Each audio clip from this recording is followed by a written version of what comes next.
আসসালামু আলাইকুম প্রিয় দর্শক, সকলকে স্বাগত জানাও অভিবাসী আপডেটের নতুন ভিডিওতে।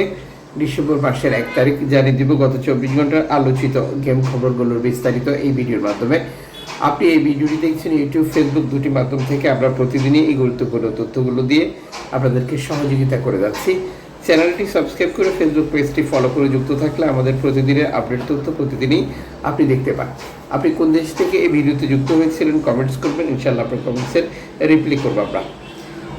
সর্বশেষে এনজি সংস্থা হিউম্যানিটি ওয়ান এক বার্তায় নিশ্চিত করেছে তারা যে শরণার্থীদেরকে উদ্ধার করেছিল বিপদগ্রস্ত অবস্থা থেকে, যেটা লিবিয়া থেকে ছেড়ে আসার পর, এই শরণার্থীদেরকে কাছের একটি বন্দরে নামানোর একটি বার্তা পাঠিয়েছিল তারা ইতালি কর্তৃপক্ষের কাছে। কিন্তু ইতালি কর্তৃপক্ষ তাদেরকে যেখানে অবস্থান করছে সেখান থেকে 1300 কিলোমিটার দূরে অর্তনা বন্দর নির্ধারণ করে দেয়, যেখানে যেতে বর্তমান অবস্থা থেকে তাদের 5 দিন লাগতে পারে, যা নিশ্চিত করেছে হিউম্যানিটি ওয়ান এক ভিডিও বার্তা, যেখানে তারা বলেছে যে অভিবাসীদের সাথে চরম দুর্ব্যবহার বা অভিবাসীদের অবহেলা করার এক উদাহরণ হচ্ছে এই ঘটনা।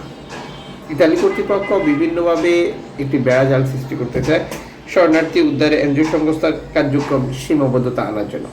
যে ধারাবাহিকতা তাদের নিয়ম অনুযায়ী যে বন্দরে নামাতে বলবে সেখানে নিয়ে যেতে হবে, না হয় তাদেরকে জেল, জরিমানা, আটক আদেশের মতো ঘটনা ঘটতে পারে, যেটা প্রতিনিয়ত এনজিও সংস্থাগুলোর সাথে ঘটছে। মূলত এই এনজিও সংস্থাটি বার্তার মাধ্যমে সম্পূর্ণ তথ্য তুলে ধরেছেন, যা তথাকথিত ইতালির আইনে অভিবাসী বিরোধী স্পষ্ট বার্তা দিয়েছে তারা। এদিকে আফ্রিকার দেশগুলো থেকে রেকর্ড সংখ্যক শরণার্থী স্পেনে উপত্যকা দ্বীপগুলোতে প্রবেশ করার তথ্য নিশ্চিত করেছে তারা পৃথকভাবে।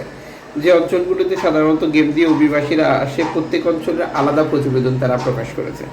এর মাধ্যমে নিশ্চিত হওয়া গেছে যে রেকর্ড সংখ্যক শরণার্থী আফ্রিকান দেশগুলো ব্যবহার করে স্পেনে প্রবেশ করছে।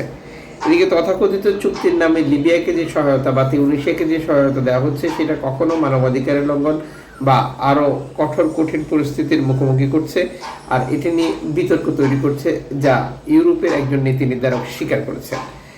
ইউরোপের এই নীতি নির্ধারক বলেছেন যে যে চুক্তিগুলো হচ্ছে সেগুলোর যে উদ্দেশ্য করা হচ্ছে সেই উদ্দেশ্য না হয়ে সেটি ভিন্ন খাতা যাচ্ছে, যা দুঃখজনক।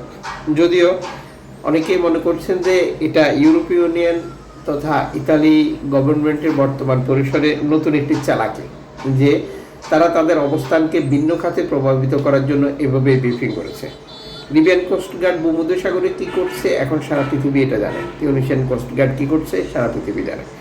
এখানে এই পরিস্থিতি ভিন্ন দিকে প্রবাহিত করা বা এটার প্রক্রিয়াকে ভিন্নভাবে বলারও কোনো সুযোগ নেই বলে এই খাত বিশ্লেষক এনজিও সংস্থাগুলো মনে করে। এদিকে লিবিয়া থেকে ইতালিতে গেম হচ্ছে, লিবিয়া থেকে গ্রিসে গেম হচ্ছে এবং তুরস্ক থেকেও গ্রিসে গেম হচ্ছে, যা ধারাবাহিকভাবে অব্যাহত রয়েছে। অনেকগুলো গেম খবর রয়েছে। সতর্ক সচেতনতায় সবার পরিবার জীবন এবং স্বপ্ন আসা উদ্দেশ্য সফল করতে পারে।